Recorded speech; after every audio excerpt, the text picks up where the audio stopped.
Shalom sahabat Kawari, senang kita bisa bertemu pada masa-masa seperti sekarang ini, masa-masa di mana kita berada di rumah. Dan saya percaya walaupun kita di rumah, walaupun kita tidak bisa beribadah di gereja, tetapi kita semuanya tetap dirawat oleh Tuhan. Pada hari ini, hari Sabtu, yang dikenal dalam liturgi gereja disebut dengan Sabtu Sunyi.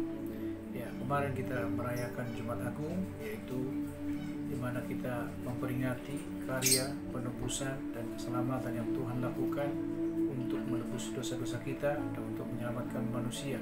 Semua diselesaikannya dengan sempurna dan juga diselesaikannya sungguh sangat memuaskan hati Bapa. Ya, sahabat, saya mau menyampaikan kepada kita semuanya di Sabtu Sunyi ini ada hal yang perlu kita pahami. Kenapa dikatakan Sabtu Sunyi? Karena pada waktu Sabtu Sunyi ini adalah sesuatu hari yang begitu penting untuk dipahami. Karena di Sabtu Sunyi ini kita semuanya akan bisa melihat ada beberapa hal, ada 3 hal yang akan disampaikan kepada kita semuanya. Yang pertama adalah Sabtu Sunyi adalah masa yang menggelisahkan bagi para imam karena mereka takut perkataan Tuhan Yesus digenapi. Saya akan bacakan dari Matius pasal 27 ayat 62 sampai 66. Ya, firman Tuhan berkata demikian. Keesokan harinya, yaitu sesudah hari persiapan, datanglah imam-imam kepala dan orang-orang Farisi bersama-sama menghadap Pilatus. Dan mereka berkata, "Tuan, kami ingat bahwa si penyesat itu sewaktu hidupnya berkata, sesudah 3 hari aku akan bangkit." Ayat 64, karena itu perintahkanlah untuk menjaga kubur itu sampai hari yang ketiga. Jikalau tidak, murid-muridnya mungkin datang untuk mencuri dia, lalu mengatakan kepada rakyat, ia telah bangkit dari antara orang mati, sehingga penyesatan yang terakhir akan lebih buruk akibatnya daripada yang pertama. Kata Pilatus kepada mereka, "Ini penjaga-penjaga bagimu, pergi dan jagalah kubur itu sebaik-baiknya." Maka pergilah mereka, dan dengan bantuan penjaga-penjaga itu mereka memeterai kubur itu dan menjaganya. Ya, kita perhatikan di sini di Sabtu Sunyi dikatakan di situ jelas keesokan harinya. Maksudnya setelah Tuhan Yesus disalibkan dan dikuburkan pada hari Jumat, dan di hari Sabtu ini yang masuk dengan keesokan harinya, yaitu sesudah hari persiapan, sesudah Tuhan Yesus dikuburkan, datanglah imam-imam kepala dan orang-orang Farisi bersama-sama menghadap Pilatus. Dan mereka berkata, "Tuhan, kami ingat bahwa si penyesat itu sewaktu hidupnya berkata, sesudah 3 hari aku akan bangkit." Di sini kita melihat betapa gelisah hati para imam, betapa mereka merasa takut sebab apa yang dikatakan Tuhan Yesus itu akan digenapi. Jadi untuk menghindari, untuk mencegah perkataan Tuhan Yesus itu, mereka melapor kepada Pilatus dan menyampaikan kepada Pilatus apa yang ada dalam pikiran mereka.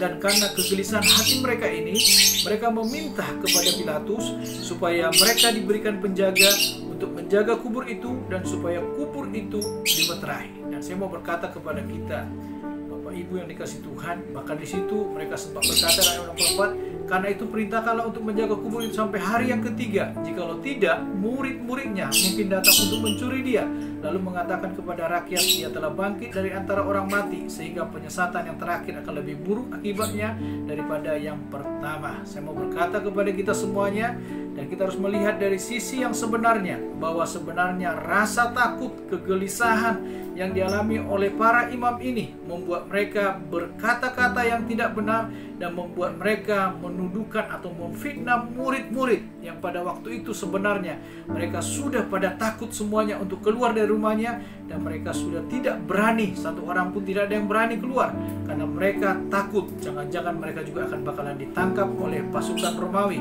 Sebagaimana Yesus disalibkan, mereka juga takut mereka akan diperlakukan kepada hal yang sama. Dan di sini kita melihat kegelisahan daripada para imam. Mereka gelisah kebenaran firman Tuhan itu akan tergenapi, dan untuk mengantisipasi itu mereka membuat penjaga-penjaga menjaga kubur Yesus selama 3 hari. Bahkan bukan hanya itu saja, kubur Yesus itu dimeterai, ditutup dengan rapat-rapat dan dijaga dengan ketat-ketat. Saya mau berkata kepada kita semuanya, dari hal ini perlu kita pahami bahwa Yesus benar-benar mati dan Yesus benar-benar dikuburkan, dan kuburnya dijaga dengan ketat dan juga dimeterai. Di sini kita akan melihat pada waktu esok hari nanti, yaitu pada waktu Paskah yang akan kita rayakan bersama esok hari, kita akan melihat meskipun kubur itu dimeterai, meskipun kubur itu dijaga oleh pasukan, saya mau berkata kepada kita semuanya bahwa kuasa Tuhan jauh lebih besar dari itu semuanya. Kebangkitan Tuhan tidak bisa dibatasi oleh kuasa manusia. Kebangkitan Tuhan tidak bisa dihentikan oleh meterai yang dibuat oleh manusia. Sebab apa yang Tuhan firmankan, apa yang Tuhan katakan, semuanya akan dikerjakan oleh Tuhan dengan sempurna.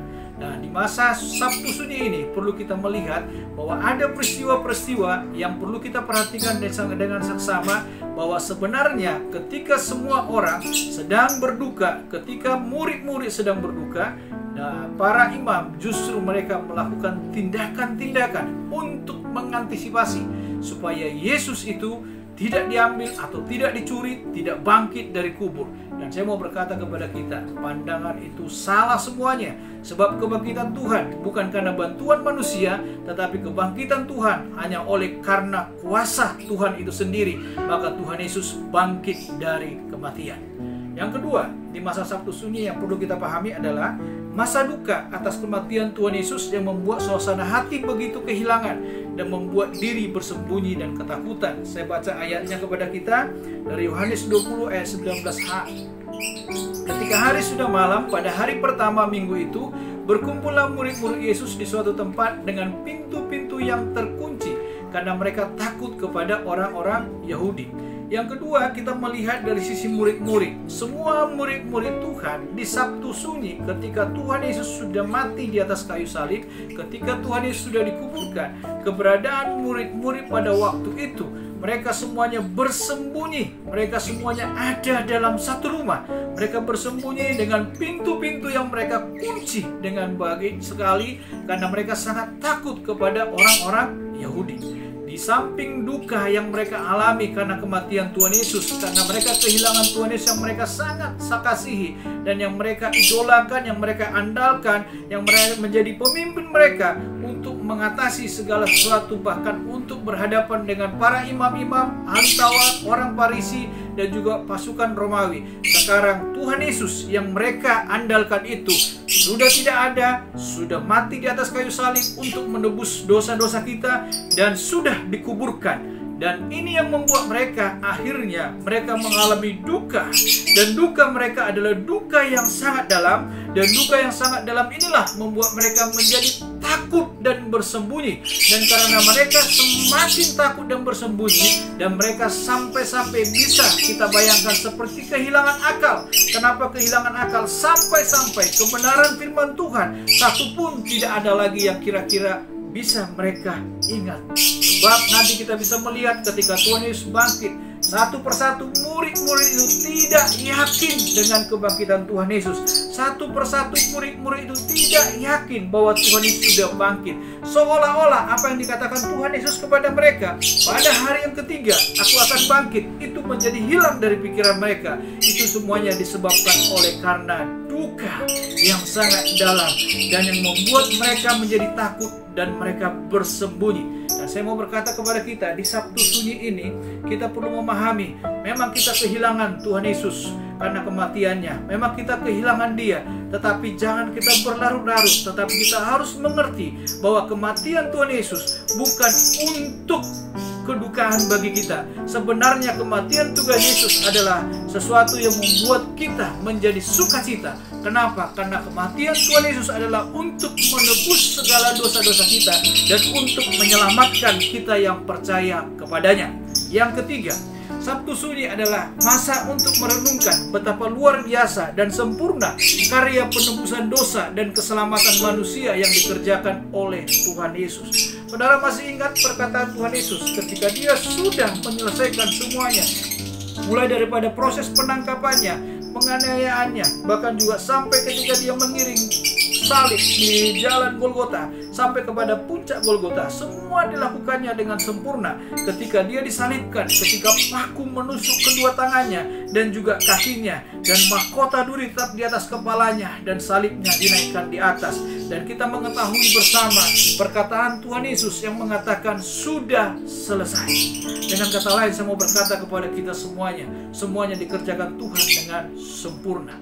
Jadi di Sabtu Sunyi ini adalah merupakan suatu kesempatan untuk kita untuk merenungkan betapa luar biasa kasih Tuhan, betapa besar kasih Tuhan, dan betapa sempurna karya penebusan dosa dan keselamatan manusia yang dikerjakan oleh Tuhan Yesus. Patut kita mensyukuri itu semuanya, karena kematian Tuhan Yesus buat kita semuanya tidak sia-sia. Tetapi kematian Tuhan Yesus adalah untuk menggenapi semua perkataannya, sebagaimana pernah dikatakannya juga dalam Yohanes 16, bahwa dia pergi ke rumah Bapa untuk menyediakan tempat bagi kita semuanya. Kematiannya adalah untuk menebus kita dari segala dosa kita. Esok hari dia bangkit, dan sesudah dia bangkit, dia akan naik nanti ke surga, dan dia akan menyediakan tempat bagi kita semuanya. Saudaraku yang dikasihi Tuhan, di Sabtu Sunyi ini, mari kita gunakan waktu ini dengan sebaik-baiknya untuk merenungkan betapa luar biasanya dan sempurna karya penembusan dosa dan keselamatan untuk manusia yang dikerjakan oleh Tuhan Yesus. Sehingga pada saat ini, saya dan saudara yang sudah percaya kepada Tuhan Yesus memperoleh kehidupan yang kekal. Mari di Sabtu yang sunyi ini, kita siapkan hati kita untuk menyambut Paskah esok hari, hari kemenangan bagi kita, hari di mana Yesus sudah bangkit dari kematian, Yesus mengalahkan maut, Yesus menyempurnakan semua karya keselamatan dan juga karya penebusan dan juga kehidupan kekal buat kita semuanya.